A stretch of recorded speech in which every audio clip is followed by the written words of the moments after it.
ఓర్పులేని భార్యయున్న ఫలంబేమి, బుద్ధి లేని బిడ్డ పుట్టి ఏమి, సద్గుణంబులేని చదువది ఏలరా. విశ్వదాభిరామ వినురవేమా, విశ్వదాభిరామ వినురవేమా.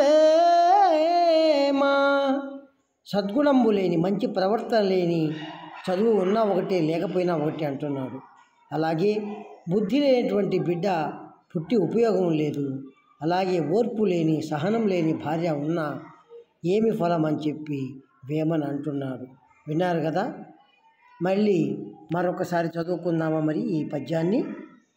ఓర్పులేని భార్యయున్న ఫలంబేమి, బుద్ధి లేని బిడ్డ పుట్టి ఏమి, సద్గుణంబులేని చదువది ఏలరా. విశ్వదాభిరామ వినురవేమా. విన్నారు కదా?